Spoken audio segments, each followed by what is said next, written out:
दोस्तों, जब दो लोगों का झगड़ा बाहर सड़क पर होता है ना, तो निपट लिया जाता है और आते जाते लोग भी इसे कई बार इग्नोर करके निकल जाते हैं।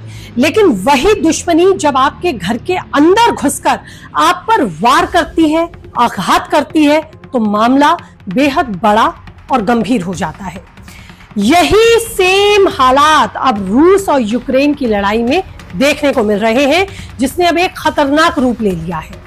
यूक्रेन ने रूस के अंदर घुसकर उसके ठिकानों पर ऐसा हमला किया कि पुतिन ने खुलकर कह दिया है कि अब जो होगा उसे दुनिया देखेगी।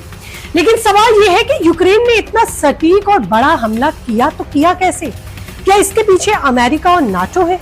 क्या यूक्रेन को कोई और देश तनाव बढ़ाने के लिए उकसा रहा है? और सबसे बड़ी बात, रूस अब किस विनाशकारी जवाबी कार्रवाई की ओर तेजी से बढ़ रहा है, जिसका वो जिक्र भी कर रहा है। नमस्ते, आपके साथ मैं हूं ज्योति विनय कपूर। बताऊंगी ये सब कुछ आज इस रिपोर्ट में।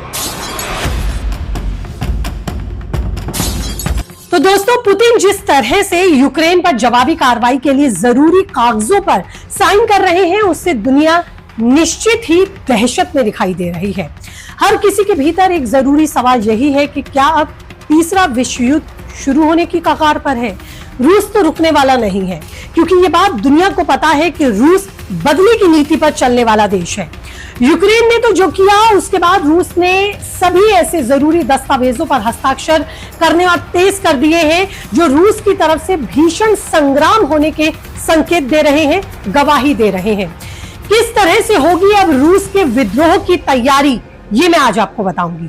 लेकिन उससे पहले आपको यह भी बताती हूं कि आखिर रूस के राष्ट्रपति अब इतने आग बबूला क्यों हुए, जबकि ये युद्ध तो पिछले 3 सालों से चल रहा है। देखिए, इसकी शुरुआत हुई 1 जून 2025 को ही, जब यूक्रेन ने ऑपरेशन स्पाइडर वेब के जरिए रूस के 5 सैन्य एयरबेस पर 117 ड्रोन से हमला किया। यह हमला इतना सटीक था कि रूस के बेलाया, ओलेनिया जैसे एयरबेस तबाह हो गए।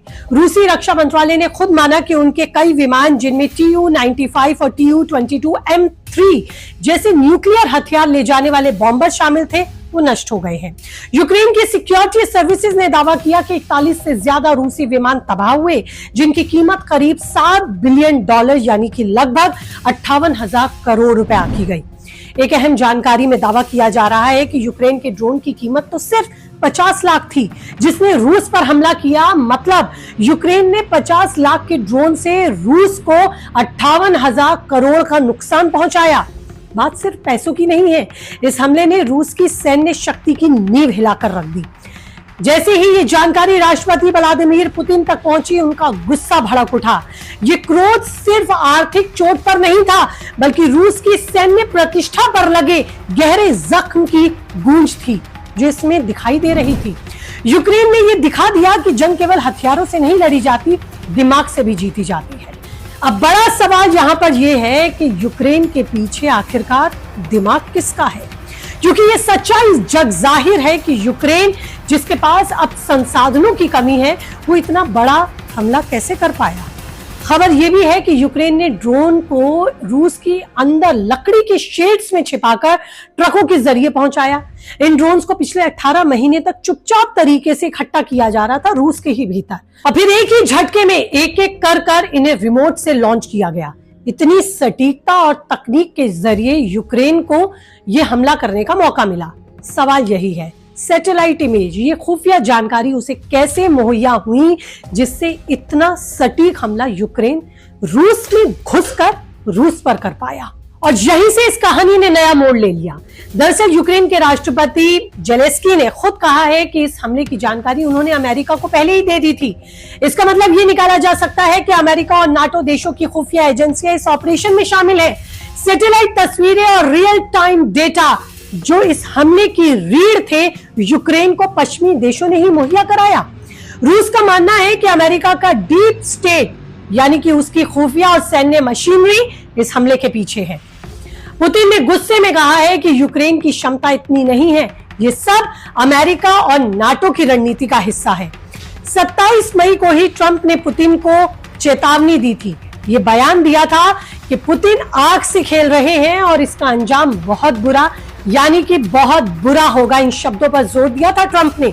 दरअसल ट्रंप लगातार पुतिन पर सीज फायर का दबाव बना रहे थे। सीज फायर करने की बजाय पुतिन ने 24 मई 2025 में यूक्रेन पर 472 ड्रोन से अब तक का सबसे बड़ा हमला बोल दिया, जिसमें 13 लोग मारे गए, 60 से ज्यादा लोग जख्मी हुए।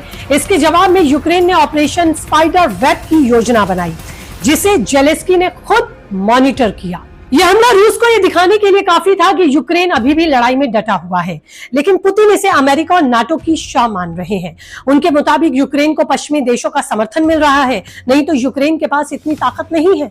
पुतिन का गुस्सा जायज है, उसे समझने के लिए रूस के नुकसान को देखना जरूरी है। ऑपरेशन स्पाइडर वेब में रूस का बेलाया एयरबेस, जो यूक्रेन से 4700 किलोमीटर दूर साइबेरिया में है, और ओलेनिया एयरबेस जो आर्कटिक सर्कल में 2000 किलोमीटर दूर है, तबाह हो गए।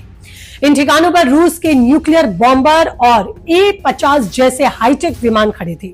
यूक्रेन के ड्रोन्स ने इन विमानों को निशाना बनाया, जिससे रूस की सैन्य ताकत को भारी नुकसान पहुंचा। रूसी टेलीग्राम चैनल बाजा ने बताया है कि ड्रोन्स को ट्रकों से लॉन्च किया गया, जिन्हें बिजनेसमैन ने किराए पर लिए थे। यह दिखाता है कि यह हमला कितना सुनियोजित था। रूस का नुकसान सिर्फ विमानों तक सीमित नहीं है। इस हमले ने रूस की हवाई रक्षा प्रणाली की कमजोरियों को भी उजागर किया।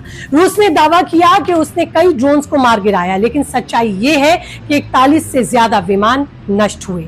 इससे रूस की साख को भी ठेस पहुंची, लेकिन अब रूस बदला लेने पर उतारू है। पुतिन ने साफ कहा है कि अगर पश्चिमी देश यूक्रेन को हथियार और खुफिया जानकारी देना बंद नहीं करेंगे तो रूस अपनी उन्नत मिसाइल प्रणाली को अब तैनात कर देगा। सूत्रों के मुताबिक पुतिन ने हाइपरसोनिक ओरियोनिक मिसाइलों को तैनात करने की मंजूरी तक दे दी है। उनकी तरफ से फाइल पर साइन कर दिए गए हैं।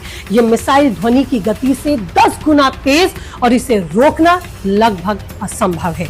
यहाँ से कहानी और गंभीर हो जाती है। रूस अब खुलकर कह रहा है कि वो इस हमले का जवाब देगा। पुतिन ने कहा है यूक्रेन ने सबसे बड़ी गलती की है और अब दुनिया हमारा जवाब देखेगी। रूस का मानना है कि अमेरिका और नाटो इस लड़ाई को हवा दे रहे हैं। सालों से अमेरिका देशों का समर्थन करने की बात तो कहकर उन्हें युद्ध में शामिल करा देता है और फिर बैठकर सिर्फ तमाशा देखता है। किसी भी देश को उकसाना अमेरिका के लिए ये नई बात नहीं है, ये उसका इतिहास गवाह है। यही वजह है कि अब दुनिया इस लड़ाई को सिर्फ रूस और यूक्रेन के संघर्ष के तौर पर नहीं देख रही, बल्कि इसे पूरे पश्चिमी गठजोड़ के खिलाफ पुतिन का हमला देखा जा रहा है। और यही सबसे बड़ा डर है। रूस रुकेगा नहीं, यूक्रेन झुकेगा नहीं, तो फिर कहानी क्या आगे तीसरे विश्व युद्ध तक पहुंचने के कगार पर है। पुतिन ने पहले कहा है कि नाटो का हस्तक्षेप सभ्यता के विनाश का कारण बन सकता है। मई 2024 में दिमित्री मेदवेदेव ने परमाणु युद्ध की चेतावनी पहले ही दी रखी है। ऐसे में यूक्रेन के रूस पर हुए इस हमले को अमेरिका और नाटो की साजिश के तौर पर देखा जा रहा है। नहीं तो इतनी लंबी लड़ाई चलने का तो कोई मतलब ही नहीं था। जब लड़ाई शुरू हुई थी तो ये माना जा रहा था कि रूस यूक्रेन को चुटकियों में हरा देगा, लेकिन युद्ध को देखते हुए अब ये माना जा रहा है कि ये लड़ाई यूक्रेन तो लड़ ही नहीं रहा है। यूक्रेन की आड़ में पश्चिमी ताकतें इस युद्ध को हवा दे रही हैं और वो ये युद्ध लड़ रही हैं। इसलिए चाहकर भी जेलेंस्की इसको रोक नहीं सकते, क्योंकि ये लड़ाई अब रूस और यूक्रेन तक सीमित नहीं है। ये एक वैश्विक टकराव का रूप ले रहा है, जिसमें अमेरिका और नाटो एक तरफ और रूस दूसरी तरफ दिखाई दे रहा है। पुतिन का गुस्सा, रूस का नुकसान और उनकी विनाशकारी प्रतिक्रियाएं बताती हैं कि आने वाले दिनों में वैश्विक मंच पर हालात बेहद चुनौतीपूर्ण और चिंताजनक होने वाले हैं। वैसे आपको क्या लगता है, क्या रूस को अपना बदला लेना चाहिए? कीजिए कमेंट, मुझे रहेगा इंतजार। फिलहाल इस चैनल को सब्सक्राइब करना आप नहीं भूलेंगे। आपका एक बटन मुझे बेहद ताकत देगा। जय हिंद।